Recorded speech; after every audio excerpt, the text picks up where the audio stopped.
सबको नमस्ते। मैं हूँ शावनिंग। 2000 साल पहले प्रभु यीशु ने सूली पर चढ़ाए जाने और छुटकारे का कार्य पूरा करने के बाद वापस लौट कर आने का वादा किया था।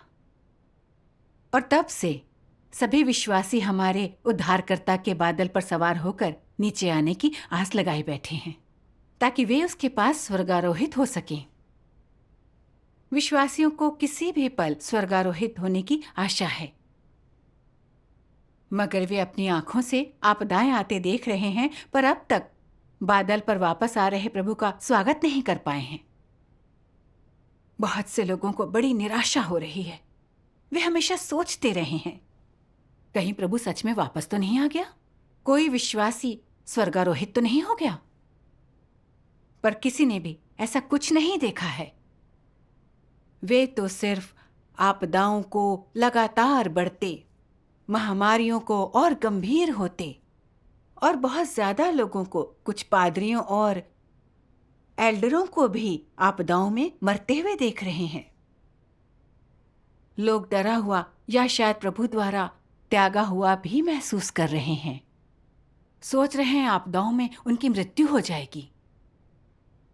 वे समझ नहीं पा रहे हैं कि अब जबकि आपदाएं शुरू हो चुकी हैं, प्रभु लौटा क्यों नहीं और उन्हें स्वर्गारोहित क्यों नहीं किया।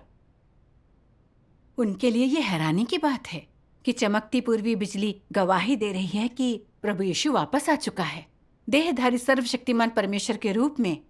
अंत के दिनों में सत्य व्यक्त कर न्याय कार्य कर रहा है। सत्य के लिए लालायित लोग सर्वशक्तिमान परमेश्वर के वचनों में ईशवाणी को पहचान कर उसकी ओर मुड़ जाते हैं। वे हर दिन उसके वचनों को खा पी रहे हैं, जिनसे उनका भरण पोषण हो रहा है, और वे मेमने के विवाह भोज में शामिल होते हैं। यही वे लोग हैं जिन्होंने प्रभु का स्वागत किया है और आपदाओं से पहले परमेश्वर के सिंहासन के सम्मुख उठाए गए हैं।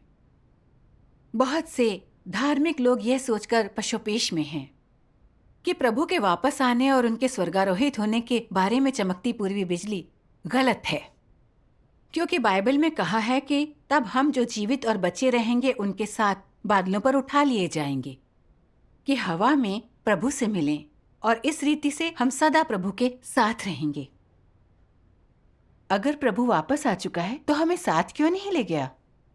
उसे तो लोगों को आकाश में ऊपर ले जाना है ना। चमकती पूर्वी बिजली के विश्वासी तो जमीन पर ही हैं, फिर वे कैसे स्वर्गारोहित हुए होंगे? उन्हें ये बात बेतुकी लगती है। तो फिर स्वर्गारोहित होने का वास्तव में क्या अर्थ है? बहुत से लोग स्वर्गारोहण का सच्चा अर्थ नहीं समझते, बल्कि सोचते हैं कि इसका अर्थ आकाश में ले जाया जाना होता है, यानी जो जमीन पर है वो स्वर्गारोहित नहीं हुआ। वे बहुत गलत समझ रहे हैं। प्रभु लौटकर उन्हें स्वर्गारोहित करेगा, ये आशा करना सही है, क्योंकि उसने विश्वासियों को उसका स्वागत करने कहा था। लेकिन पौलुस ने कहा उनके साथ बादलों पर उठा लिए जाएंगे कि हवा में प्रभु से मिलें। क्या आपको ये सही लगता है? क्या प्रभु यीशु ने कभी ये कहा कि वापस आने पर वो विश्वासियों को हवा में उससे मिलने के लिए ले जाएगा? उसने नहीं कहा। क्या पवित्र आत्मा द्वारा इसकी कोई गवाही है? नहीं है। क्या पौलुस प्रभु यीशु की ओर से इस बारे में बोल सकता था? क्या प्रभु ने इस बात को स्वीकार किया? बिल्कुल नहीं। प्रभु विश्वासियों को कैसे स्वर्गारोहित करे, यह व्यवस्था परमेश्वर करता है। प्रभु यीशु ने कहा था, उस दिन या उस घड़ी के विषय में कोई नहीं जानता, न स्वर्ग के दूत और न पुत्र, परंतु केवल पिता। पौलुस एक इंसान था, सिर्फ एक प्रेरित, तो उसे कैसे पता होता कि प्रभु विश्वासियों को कैसे स्वर्गारोहित करता है? पौलुस की बात पूरी तरह उसकी कल्पना पर आधारित थी और प्रभु का प्रतिनिधित्व नहीं करती। हम इस आधार पर प्रभु का स्वागत नहीं कर सकते। प्रभु यीशु अंत के दिनों में विश्वासियों को स्वर्गारोहित कैसे करेगा, ये हमें उसके वचनों के अनुसरण से पता चलेगा, क्योंकि वह मसीह है, राज्य का प्रभु, और केवल उसी के वचन पूर्णतः सत्य हैं और उन्हीं में अधिकार है। प्रभु के वचनों के अनुसार उसका स्वागत करना गलत नहीं हो सकता।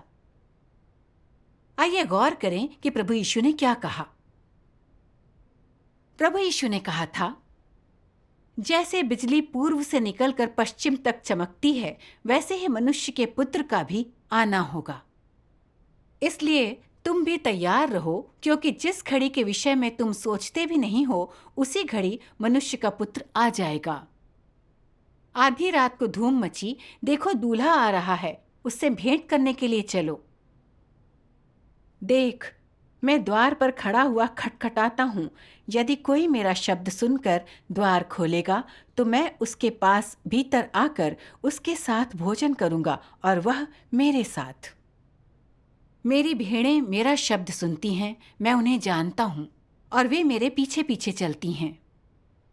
जिसके कान हों वह सुन लें कि आत्मा कलीसियाओं से क्या कहता है। अपनी वापसी के बारे में अपनी भविष्यवाणियों में प्रभु ने हमेशा कहा है, मनुष्य के पुत्र का आना, मनुष्य का पुत्र आ जाएगा, मेरा शब्द सुनकर द्वार खोलेगा और मेरी भेड़ें मेरा शब्द सुनती हैं। ये अहम बयान है। ये हमें बता रहे हैं कि प्रभु देहधारी होकर मनुष्य के पुत्र के रूप में वापस आता है, पृथ्वी पर हमसे बात करने, हमारा दरवाजा खटखटाने। जो लोग प्रभु की वाणी को सुनकर दरवाजा खोलते हैं, वे बुद्धिमान कुमारियां हैं जो प्रभु का स्वागत कर उसके भोज में शामिल होती हैं। उन्हें प्रभु के सामने स्वर्गारोहित किया जाता है। प्रभु यीशु ने कभी नहीं कहा कि वो लोगों को उससे मिलने के लिए आकाश में ले जाएगा, लेकिन उसने लोगों से कहा कि उसका स्वागत करने के लिए उसकी वाणी सुने, उसके सामने आए और उसके भोज में शामिल हों। प्रभु का स्वागत करने और उससे मिलने के लिए हमें उसके वचनों का अनुसरण कर परमेश्वर की वाणी को सुनना होगा। जैसे ही हम किसी को ये पुकारते सुने कि दूल्हा आ रहा है, हमें उससे मिलने के लिए बाहर जाना चाहिए, ना कि अपनी कल्पनाओं के आधार पर आकाश में ले जाए जाने की प्रतीक्षा करनी चाहिए। ऐसे में ना तो प्रभु की वाणी सुन पाएंगे, ना स्वागत का मौका मिलेगा। प्रभु मनुष्य के पुत्र के रूप में हमारे बीच वापस आता है, हमसे बातें करता है। तो अगर आकाश में जाने की प्रतीक्षा कर रहे हैं, तो हम प्रभु के मार्ग से अलग रास्ते पर हैं। इसलिए लोगों के इस विश्वास में कि उन्हें प्रभु से आकाश में मिलने के लिए ले जाया जाएगा, बिल्कुल भी दम नहीं है। ये बात परमेश्वर के वचनों के विरुद्ध है और मात्र इंसानी धारणा है। तो वास्तव में स्वर्गारोहित होना क्या है? सर्वशक्तिमान परमेश्वर के वचन हमारे लिए यह स्पष्ट करते हैं। सर्वशक्तिमान परमेश्वर कहते हैं, उठाया जाना निचले स्थान से किसी ऊंचे स्थान पर ले जाया जाना नहीं है, जैसा कि लोग सोच सकते हैं। यह एक बहुत बड़ी मिथ्या धारणा है। उठाया जाना मेरे द्वारा पूर्व नियत और फिर चयनित किए जाने को इंगित करता है। यह उन सभी के लिए है जिन्हें मैंने पूर्व नियत और चयनित किया है। उठाए गए लोग वे सभी लोग हैं जिन्होंने पहलौठे पुत्रों या पुत्रों का स्तर प्राप्त कर लिया है, या जो परमेश्वर के लोग हैं। यह लोगों की धारणाओं के बिल्कुल भी संगत नहीं है। वे सभी लोग जिन्हें भविष्य में मेरे घर में हिस्सा मिलेगा, ऐसे लोग हैं जो मेरे सामने उठाए जा चुके हैं। यह एक संपूर्ण सत्य है, कभी न बदलने वाला, और जिसे झुठलाया नहीं जा सकता। यह शैतान के विरुद्ध एक जवाबी हमला है। जिस किसी को भी मैंने पूर्व नियत किया है, वह मेरे सामने उठाया जाएगा। चूंकि हम परमेश्वर के पद चिन्हों की खोज कर रहे हैं, इसलिए हमारा कर्तव्य बनता है कि हम परमेश्वर की इच्छा, उसके वचन और कथनों की खोज करें, क्योंकि जहाँ कहीं भी परमेश्वर द्वारा बोले गए नए वचन हैं, वहाँ परमेश्वर की वाणी है, और जहाँ कहीं भी परमेश्वर के पद चिन्ह हैं, वहाँ परमेश्वर के कर्म हैं। जहाँ कहीं भी परमेश्वर की अभिव्यक्ति है, वहाँ परमेश्वर प्रकट होता है, और जहाँ कहीं भी परमेश्वर प्रकट होता है, वहाँ सत्य, मार्ग और जीवन विद्यमान होता है। इससे सारी बातें समझना आसान हो जाता है ना? स्वर्गारोहण का अर्थ हमारी सोच जैसा नहीं है, निचले से ऊंचे स्थान में या पृथ्वी से आकाश में ले जाना नहीं है। ये उतना अस्पष्ट और अलौकिक नहीं है। स्वर्गारोहण तब होता है जब परमेश्वर कार्य करने के लिए पृथ्वी पर मनुष्य के पुत्र के रूप में देहधारी होता है। हम उसके वचन सुनते हैं, इसे सत्य और परमेश्वर की वाणी के रूप में पहचानते हैं, फिर परमेश्वर के कार्य के प्रति समर्पित होकर उसे स्वीकारते हैं। हम परमेश्वर के वचनों को खाते पीते हैं, खुद उसके द्वारा सिंचित और पोषित होते हैं और उसका उद्धार प्राप्त करते हैं। यह है परमेश्वर के सामने स्वर्गारोहित होना। जब प्रभु यीशु अपना छुटकारे का कार्य करने आया, तो जिन्होंने पहचाना कि उसके वचन परमेश्वर की वाणी है, फिर उसे स्वीकार कर उसका अनुसरण किया, जैसे कि पतरस, यूहन्ना और दूसरे अनुयायी, सभी परमेश्वर के सामने स्वर्गारोहित किए गए। सर्वशक्तिमान परमेश्वर अंत के दिनों में सत्य व्यक्त कर न्याय कार्य कर रहा है।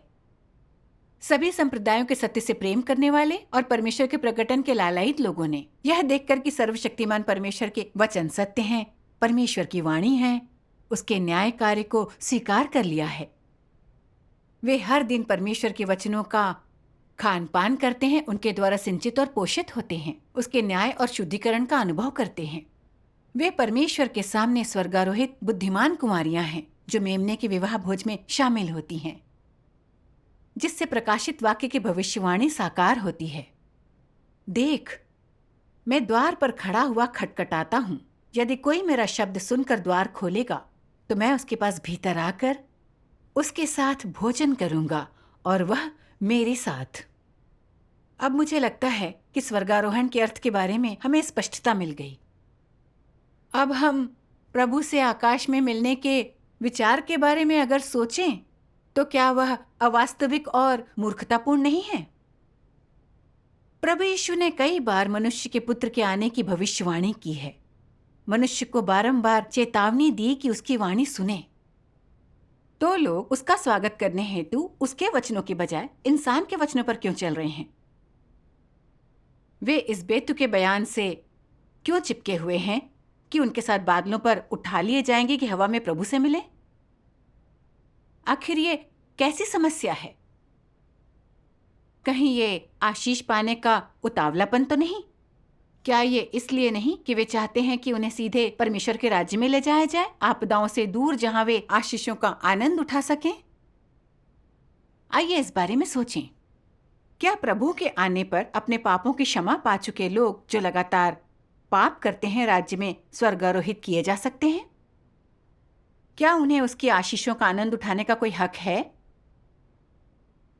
यह सच है कि प्रभु ने हमें पाप से छुटकारा दिलाया, लेकिन हम नकार नहीं सकते कि हम अभी भी अपनी पापी प्रकृति के काबू में हैं और हम परमेश्वर का प्रतिरोध कर रहे हैं। हम पाप के बंधनों से निकलकर शुद्धता हासिल नहीं कर पाए हैं। परमेश्वर पवित्र और धार्मिक है। पवित्रता के बिना कोई प्रभु का कदापि न देखेगा। तो क्या गंदगी और भ्रष्टता से भरे हुए लोग उसके राज्य में जा सकते हैं? क्या यह एक इंसानी कल्पना और ख्याली पुलाव पकाना मात्र नहीं है? सर्वशक्तिमान परमेश्वर कहते हैं, तुम सिर्फ यह जानते हो कि यीशु अंत के दिनों में उतरेगा, परंतु वास्तव में वह कैसे उतरेगा? तुम लोगों जैसा पापी, जिसे परमेश्वर के द्वारा अभी अभी छुड़ाया गया है और जो परिवर्तित नहीं किया गया है या सिद्ध नहीं बनाया गया है, क्या तुम परमेश्वर के हृदय के अनुसार हो सकते हो? तुम्हारे लिए, तुम जो कि अभी भी पुराने अहम वाले हो, यह सत्य है कि तुम्हें यीशु के द्वारा बचाया गया था और कि परमेश्वर द्वारा उद्धार की वजह से तुम्हें एक पापी के रूप में नहीं गिना जाता है, परंतु इससे यह साबित नहीं होता है कि तुम पाप पूर्ण नहीं हो और अशुद्ध नहीं हो। यदि तुम्हें बदला नहीं गया तो तुम संत जैसे कैसे हो सकते हो? भीतर से तुम अशुद्धता से घिरे हुए हो, स्वार्थी और कुटिल हो, मगर तब भी तुम यीशु के साथ अवतरण चाहते हो। क्या तुम इतने भाग्यशाली हो सकते हो? तुम परमेश्वर पर अपने विश्वास में एक कदम चूक गए हो। तुम्हें मात्र छुटकारा दिया गया है, परंतु परिवर्तित नहीं किया गया है। तुम्हें परमेश्वर के हृदय के अनुसार होने के लिए परमेश्वर को व्यक्तिगत रूप से तुम्हें परिवर्तित और शुद्ध करने का कार्य करना होगा। यदि तुम्हें सिर्फ छुटकारा दिया जाता है तो तुम पवित्रता को प्राप्त करने में असमर्थ होगे। इस तरह से तुम परमेश्वर के आशीषों में साझेदारी के अयोग्य होगे।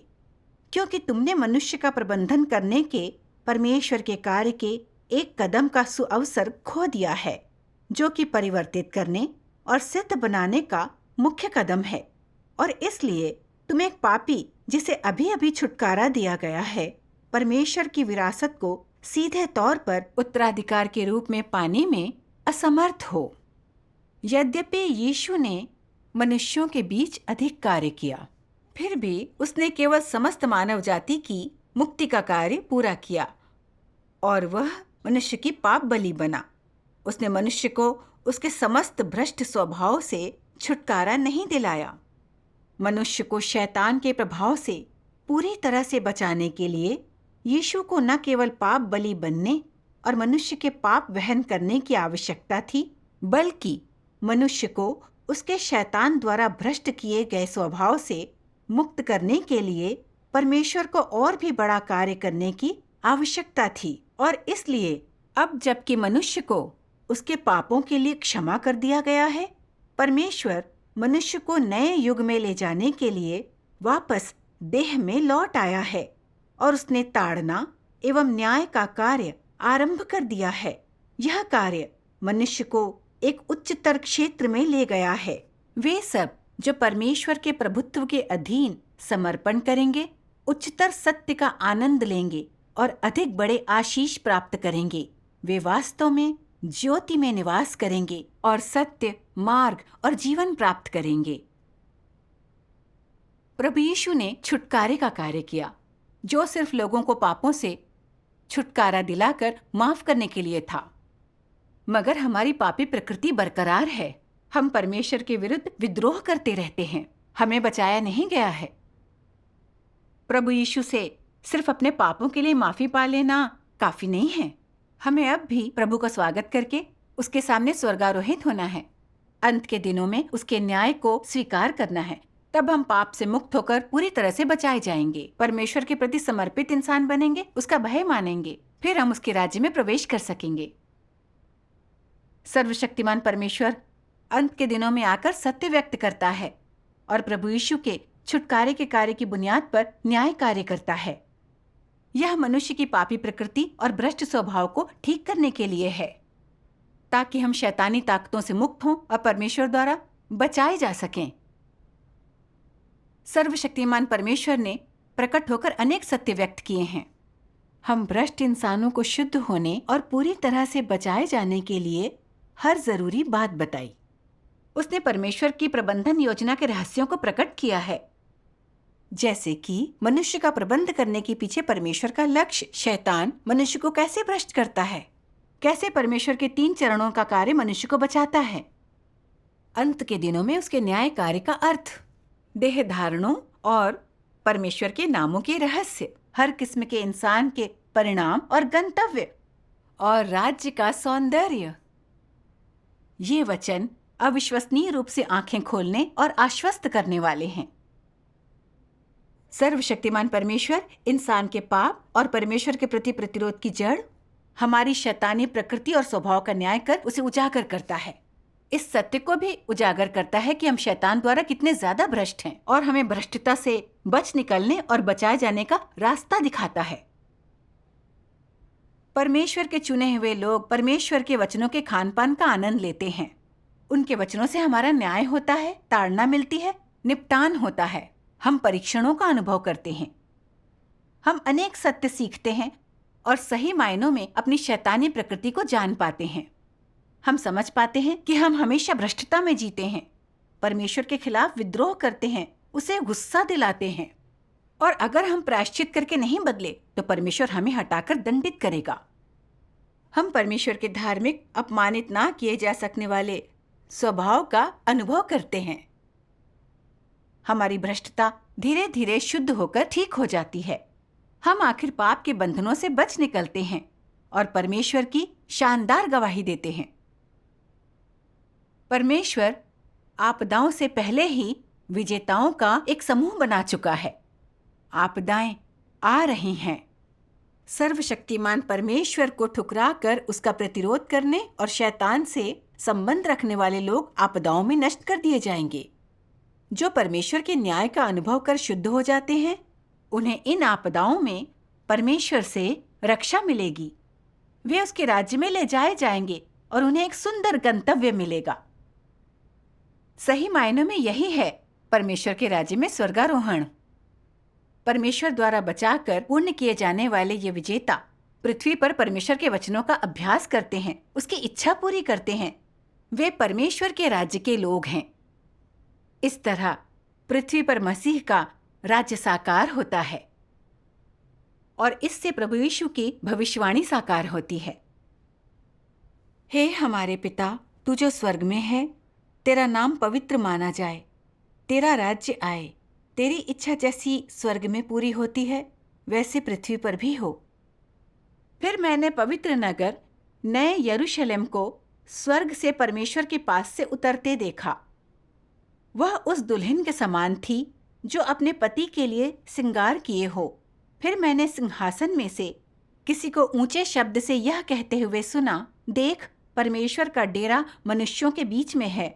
वह उनके साथ डेरा करेगा और वे उसके लोग होंगे और परमेश्वर आप उनके साथ रहेगा और उनका परमेश्वर होगा। वह उनकी आंखों से सब आंसू पोंछ डालेगा और इसके बाद मृत्यु न रहेगी और न शोक, न विलाप, न पीड़ा रहेगी। पहली बातें जाती रहीं। जगत का राज्य हमारे प्रभु का और उसके मसीह का हो गया और वह युगानुयुग राज्य करेगा। जैसा कि सर्वशक्तिमान परमेश्वर के वचन कहते हैं, एक बार जब विजय का कार्य पूरा कर लिया जाएगा तब मनुष्य को एक सुंदर संसार में लाया जाएगा। निसंदेह यह जीवन तब भी पृथ्वी पर होगा, किंतु यह मनुष्य के आज के जीवन के बिल्कुल विपरीत होगा। यह वह जीवन है जो संपूर्ण मानव जाति पर विजय प्राप्त कर लिए जाने के बाद मानव जाति के पास होगा।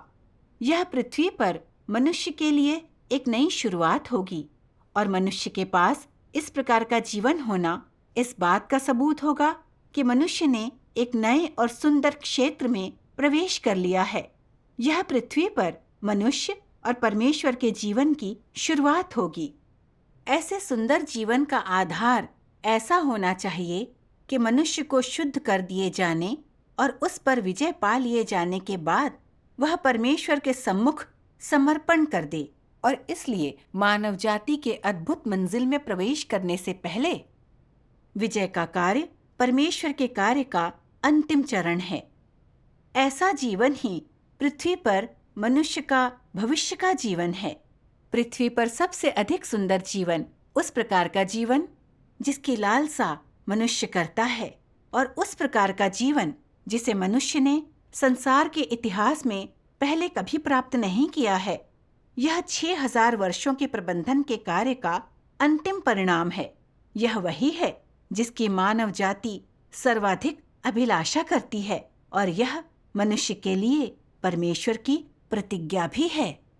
जब मनुष्यों को उनकी मूल समानता में बहाल कर लिया जाएगा और जब वे अपने अपने कर्तव्य निभा सकेंगे, अपने उचित स्थानों पर बने रह सकेंगे और परमेश्वर की सभी व्यवस्थाओं को समर्पण कर सकेंगे, तब परमेश्वर ने पृथ्वी पर उन लोगों का एक समूह प्राप्त कर लिया होगा जो उसकी आराधना करते हैं और उसने पृथ्वी पर एक राज्य को स्थापित कर लिया होगा जो उसकी आराधना करता है। पृथ्वी पर उसकी अनंत विजय होगी और वे सभी जो उसके विरोध में हैं अनंत काल के लिए नष्ट हो जाएंगे। इससे मनुष्य का सृजन करने की उसकी मूल इच्छा बहाल होगी। इससे सब चीजों के सृजन की उसकी मूल इच्छा बहाल होगी और इससे पृथ्वी पर सभी चीजों पर और शत्रुओं के बीच उसका अधिकार भी बहाल हो जाएगा। ये उसकी संपूर्ण विजय के प्रतीक होंगे। इसके बाद से मानवता विश्राम में प्रवेश करेगी और ऐसे जीवन में प्रवेश करेगी जो सही मार्ग पर हैं। मानवता के साथ परमेश्वर भी अनंत विश्राम में प्रवेश करेगा और मनुष्यों और स्वयं के साथ एक अनंत जीवन का आरंभ करेगा। पृथ्वी पर से गंदगी और अवज्ञा गायब हो जाएगी। पृथ्वी पर से सारा विलाप भी समाप्त हो जाएगा और परमेश्वर का विरोध करने वाली प्रत्येक चीज का अस्तित्व नहीं रहेगा। केवल परमेश्वर और वही लोग बचेंगे जिनका उसने उद्धार किया है। केवल उसकी सृष्टि ही बचेगी। हम पूरी तरह समझ गए हैं कि सही मायनों में स्वर्गारोहित होना क्या है। स्वर्गारोहित होना मुख्य रूप से परमेश्वर की वाणी को सुनना, उसके पद चिन्हों पर चलना, सर्वशक्तिमान परमेश्वर की ओर मुड़ना, अंत के दिनों में उसके न्याय कार्य को स्वीकारना। धार्मिक संसार आपदाओं से पहले स्वर्गारोहित क्यों नहीं हुआ? वो इसलिए क्योंकि वे सत्य नहीं खोजते, परमेश्वर की वाणी नहीं सुनते। वे अपनी धारणाओं और बाइबल के शब्दों से चिपके रहते हैं। वे प्रभु का स्वागत उसके वचन अनुसार नहीं करते। यही कारण है कि वे आपदाओं में डूब गए हैं।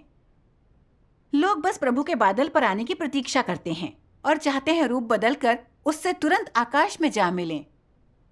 इसलिए वे खुद को बिना तैयार किए या परमेश्वर की वाणी को सुनने की कोशिश किए बिना बस यूं ही प्रतीक्षा करते हैं। उनके दिल बिल्कुल सुन्न हैं। इस तरह वे प्रभु का स्वागत कैसे कर सकते हैं? वे रोते हुए, दांत पीसते हुए आपदाओं में डूब जाएंगे। पिछले 3 दशकों से सर्वशक्तिमान परमेश्वर अपना न्याय कार्य कर रहा है। उसने आपदाओं से पहले विजेताओं का एक समूह बनाया और अब आपदाएं आ रही हैं। जो लोग परमेश्वर की वाणी सुनते हैं और आपदाओं में प्रभु का स्वागत करते हैं, उनके पास अब भी स्वर्गारोहण का मौका है। यह आपदाओं के बीच स्वर्गारोहित होना है। उनके पास बचने की आशा है। जो लोग अपनी धारणाओं पर चलकर अड़े रहते हैं कि प्रभु को एक बादल पर ही आना होगा, वे आपदाओं में डूब जाएंगे और उन्हें बचाया नहीं जा सकेगा। आपदाएं खत्म होने के बाद परमेश्वर सभी राष्ट्रों और लोगों के सामने खुलकर प्रकट होगा और इस तरह प्रकाशित वाक्य एक साथ की भविष्यवाणी साकार होगी। देखो, वह बादलों के साथ आने वाला है और हर एक आंख उसे देखेगी, वरन जिन्होंने उसे बेधा था वे भी उसे देखेंगे और पृथ्वी के सारे कुल उसके कारण छाती पीटेंगे। सर्वशक्तिमान परमेश्वर के वचनों से समापन करते हैं। सर्वशक्तिमान परमेश्वर कहते हैं, बहुत से लोगों को शायद इसकी परवाह न हो कि मैं क्या कहता हूं, किंतु मैं ऐसे हर तथाकथित संत को जो यीशु का अनुसरण करते हैं बताना चाहता हूं कि जब तुम लोग यीशु को एक श्वेत बादल पर स्वर्ग से उतरते अपनी आंखों से देखोगे, तो ये धार्मिकता के सूर्य का सार्वजनिक प्रकटन होगा। शायद वो तुम्हारे लिए एक बड़ी उत्तेजना का समय होगा, मगर तुम्हें पता होना चाहिए कि जिस समय तुम यीशु को स्वर्ग से उतरते देखोगे, यही वो समय भी होगा जब तुम दंडित किए जाने के लिए नीचे नरक में जाओगे। वो परमेश्वर की प्रबंधन योजना की समाप्ति का समय होगा और वो समय होगा जब परमेश्वर सज्जन को पुरस्कार और दुष्ट को दंड देगा, क्योंकि परमेश्वर का न्याय मनुष्य के देखने से पहले ही समाप्त हो चुका होगा, जब सिर्फ सत्य की अभिव्यक्ति होगी। वे जो सत्य को स्वीकार करते हैं और संकेतों की खोज नहीं करते और इस प्रकार शुद्ध कर दिए गए हैं, वे परमेश्वर के सिंहासन के सामने लौट चुके होंगे और सृष्टिकर्ता के आलिंगन में प्रवेश कर चुके होंगे। सिर्फ वे जो इस विश्वास में बने रहते हैं कि ऐसा यीशु जो श्वेत बादल पर सवारी नहीं करता एक झूठा मसीह है, अनंत दंड के अधीन कर दिए जाएंगे, क्योंकि वे सिर्फ उस यीशु में विश्वास करते हैं जो संकेत प्रदर्शित करता है, पर उस यीशु को स्वीकार नहीं करते जो कड़े न्याय की घोषणा करता है और जीवन और सच्चा मार्ग प्रकट करता है। इसलिए केवल यही हो सकता है कि जब यीशु खुलेआम श्वेत बादल पर वापस लौटे तो वो उनके साथ निपटे।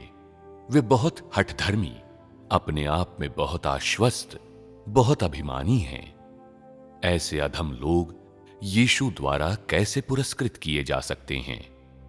यीशु की वापसी उन लोगों के लिए एक महान उद्धार है जो सत्य को स्वीकार करने में सक्षम हैं, पर उनके लिए जो सत्य को स्वीकार करने में असमर्थ हैं, ये दंडाज्ञा का संकेत है। तुम लोगों को अपना स्वयं का रास्ता चुनना चाहिए और पवित्र आत्मा के खिलाफ निंदा नहीं करनी चाहिए और सत्य को अस्वीकार नहीं करना चाहिए। तुम लोगों को अज्ञानी और अभिमानी व्यक्ति नहीं बनना चाहिए, बल्कि ऐसा बनना चाहिए जो पवित्र आत्मा के मार्गदर्शन का पालन करता हो और सत्य की खोज के लिए लालायित हो। सिर्फ इसी तरीके से तुम लोग लाभान्वित होगे। अंत के दिनों का मसीह जीवन लेकर आता है और सत्य का स्थायी और शाश्वत मार्ग लेकर आता है। यह सत्य वो मार्ग है जिसके द्वारा मनुष्य जीवन प्राप्त करता है और ये एकमात्र मार्ग है जिसके द्वारा मनुष्य परमेश्वर को जानेगा और परमेश्वर द्वारा स्वीकृत किया जाएगा। यदि तुम अंत के दिनों के मसीह द्वारा प्रदान किया गया जीवन का मार्ग नहीं खोजते हो, तो तुम यीशु की स्वीकृति कभी प्राप्त नहीं करोगे और स्वर्ग के राज्य के फाटक में प्रवेश करने के योग्य कभी नहीं हो पाओगे, क्योंकि तुम इतिहास की कठपुतली और कैदी दोनों ही हो। वे लोग जो नियमों से, शब्दों से नियंत्रित होते हैं और इतिहास की जंजीरों में जकड़े हुए हैं, न तो कभी जीवन प्राप्त कर पाएंगे और न ही जीवन का शाश्वत मार्ग प्राप्त कर पाएंगे। ऐसा इसलिए है क्योंकि उनके पास सिंहासन से प्रवाहित होने वाले जीवन के जल की बजाय बस मैला पानी ही है, जिससे वे हजारों सालों से चिपके हुए हैं। वे जिन्हें जीवन के जल की आपूर्ति नहीं की गई है, हमेशा के लिए मुर्दे, शैतान के खिलौने और नरक की संतानें बने रहेंगे। फिर वे परमेश्वर को कैसे देख सकते हैं? यदि तुम केवल अतीत को पकड़े रखने की कोशिश करते हो, केवल जड़वत खड़े रहकर चीजों को जस का तस रखने की कोशिश करते हो और यथास्थिति को बदलने और इतिहास को खारिज करने की कोशिश नहीं करते हो, तो क्या तुम हमेशा परमेश्वर के विरुद्ध नहीं होगे? परमेश्वर के कार्य के चरण उमड़ती लहरों और गरजते तूफानों की तरह विशाल और शक्तिशाली हैं। फिर भी तुम निठल्ले बैठकर तबाही का इंतजार करते हो, अपनी नादानी से चिपके रहते हो और कुछ भी नहीं करते हो। इस तरह तुम्हें मेमने के पदचिन्हों का अनुसरण करने वाला व्यक्ति कैसे माना जा सकता है? तुम जिस परमेश्वर को थामे हो, उसे उस परमेश्वर के रूप में सही कैसे ठहरा सकते हो जो हमेशा नया है और कभी पुराना नहीं होता? और तुम्हारी पीली पड़ चुकी किताबों के शब्द तुम्हें नए युग में कैसे ले जा सकते हैं? वे परमेश्वर के कार्य के चरणों को ढूंढने में तुम्हारी अगुवाई कैसे कर सकते हैं? और वे तुम्हें ऊपर स्वर्ग में कैसे ले जा सकते हैं? तुम अपने हाथों में जो थामे हो वे शब्द हैं जो तुम्हें केवल अस्थाई सांत्वना दे सकते हैं, जीवन देने में सक्षम सत्य नहीं दे सकते। तुम जो शास्त्र पढ़ते हो वे केवल तुम्हारी जिह्वा को समृद्ध कर सकते हैं, और ये दर्शन शास्त्र के वचन नहीं हैं जो मानव जीवन को जानने में तुम्हारी मदद कर सकते हैं। तुम्हें पूर्णता की ओर ले जाने की बात तो दूर रही। क्या ये विसंगति तुम्हारे लिए गहन चिंतन का कारण नहीं है? क्या ये तुम्हें अपने भीतर समाहित रहस्यों का बोध नहीं करवाती है? क्या तुम परमेश्वर से अकेले में मिलने के लिए अपने आप को स्वर्ग को सौंप देने में समर्थ हो?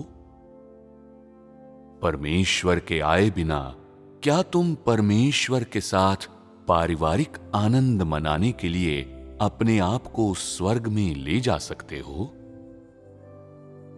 क्या तुम अभी भी स्वप्न देख रहे हो? तो मेरा सुझाव यह है कि तुम स्वप्न देखना बंद कर दो और उसकी ओर देखो जो अभी कार्य कर रहा है। उसकी ओर देखो जो अब अंत के दिनों में मनुष्य को बचाने का कार्य कर रहा है। यदि तुम ऐसा नहीं करते हो तो तुम कभी भी सत्य प्राप्त नहीं करोगे और न ही कभी जीवन प्राप्त करोगे। आज आपके लिए बस इतना ही। अगर आप अंत के दिनों में परमेश्वर के प्रकटन और कार्य के सत्य के बारे में और जानना चाहते हैं या आपके कुछ सवाल हैं तो आप नीचे कमेंट जरूर करें। अगली बार फिर मिलेंगे।